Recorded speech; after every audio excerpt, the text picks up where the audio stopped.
Procrastination is a challenge for millions of people, but there's a big difference between procrastinating and being lazy. And today, we're going to dive into the four main causes of procrastination and, most importantly, how to overcome them. It's crucial to understand this. Procrastination is not laziness. A lazy person has no intention of doing the task. They'll find a way not to do it, or if they do, it'll be with minimal effort. But a procrastinator? They're different. They have every intention of doing the task. They plan, they want to do it, but for some reason, they're always putting it off, leaving it for later. Procrastination is an internal struggle, a conflict between what we want to do and what we manage to do. And why does this happen? Let's look at the four pillars that trap you in this cycle. The first pillar is perfectionism. It might seem like a good quality, but in reality, it's one of the biggest saboteurs of your productivity. Perfectionists only start a task if they're sure they can execute it with absolute perfection from the get-go. This creates immense pressure. If it's not perfect, it's not even worth starting. And the result? You become paralyzed, waiting for those ideal conditions that never arrive. Remember the saying, done is better than perfect. It's not about accepting mediocrity, but about understanding that progress happens in steps, not giant leaps. A rough draft, or a beta version, is infinitely better than nothing at all. To break the cycle of perfectionism, start small. Break big tasks into micro steps. Define what's good enough for that stage. And most importantly, allow yourself to make mistakes and learn from the process. That's how you evolve. Our second pillar is anxiety and insecurity. These emerge when we perceive a task as very difficult, unknown, or scary. The fear of failing, of not being capable, or of being judged creates such great discomfort that we prefer to postpone. This procrastination is a way to avoid emotional discomfort.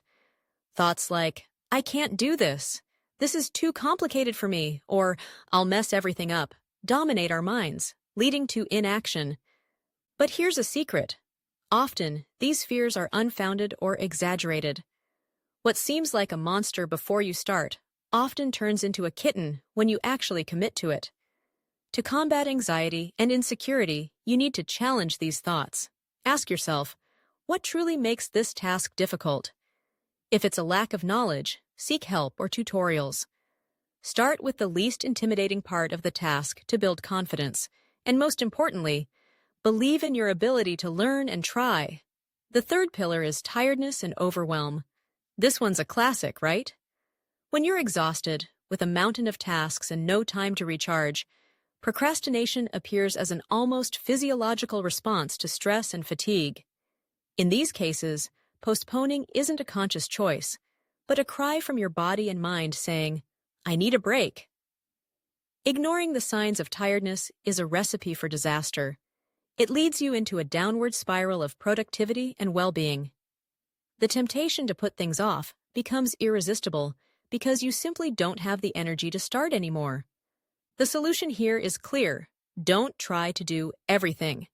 Learn to say no to excessive commitments and tasks. Prioritize what's truly important and, especially, take care of your energy. That means adequate sleep, healthy eating, exercise, and real breaks for rest. It's not just about managing time, but your energy. Last but not least, we have stimuli and distractions.